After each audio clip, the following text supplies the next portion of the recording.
Welcome to Contingency Leadership Theory with a wee bit of humor. I will try to make the next few minutes a little bit more interesting than they might be. Please stick around. Contingency leadership theory means that there is no one size fits all when it comes to what leadership style is best in any given situation. Contingency, by definition from Oxford and Google, is, quote, a future event or circumstance which is possible but cannot be predicted with certainty, end quote. This theory is basically saying that a leader needs to wear many hats and use appropriate leadership styles depending on internal or organizational factors and external, everything else, including people. So a leader must read the situation pretty well in order to know how to behave in order to achieve success. How a leader behaves will determine how the followers behave, and in turn determine how successful a leadership style actually is in that given situation. What worked today may not work tomorrow. Maybe tomorrow it's raining, or there's a fire alarm. You never know. So let's take a look at which ones we're going to look at. We are starting with contingency leadership theory. We're following that up with continuum theory, followed by path goal leadership theory, and leadership substitutes theory. We'll take a little bit of a detailed look at each one and then talk about how maybe it gets used at work. Still awake? Great. To continue what I previously said, contingency leadership theory operates under the idea that a leader waits to see what is happening before stepping into a situation in order to achieve success.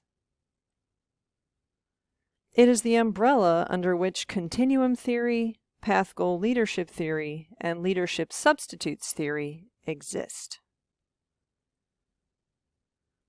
Let's begin with continuum theory. Lussier and Achua used Tannenbaum and Schmidt's idea of boss-centered versus subordinate-centered to determine how to approach a situation to achieve maximum results.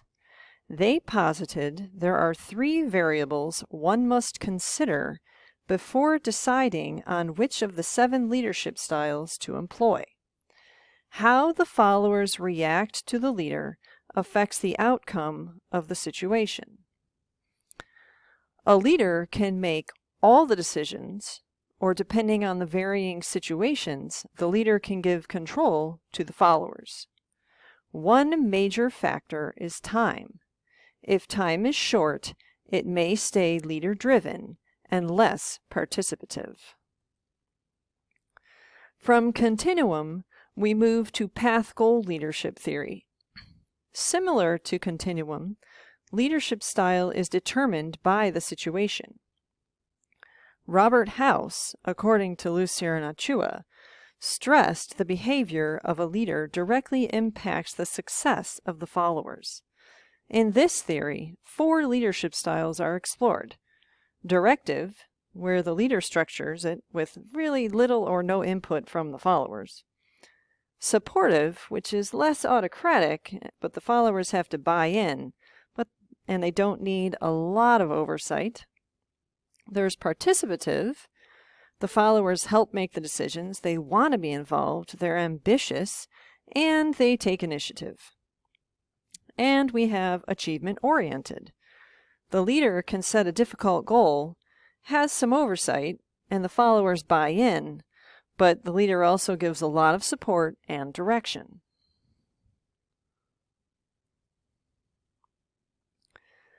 Path goal theory moves one step beyond continuum theory to the success of the situation. The situation plus the leadership style affects the level of success, or not, of the leader and the followers. While Continuum and Path Goal leadership theories observe particular sets of leadership styles, leadership substitutes theory operates under the assumption that styles cannot be plugged into situations with high rates or 100% success all of the time.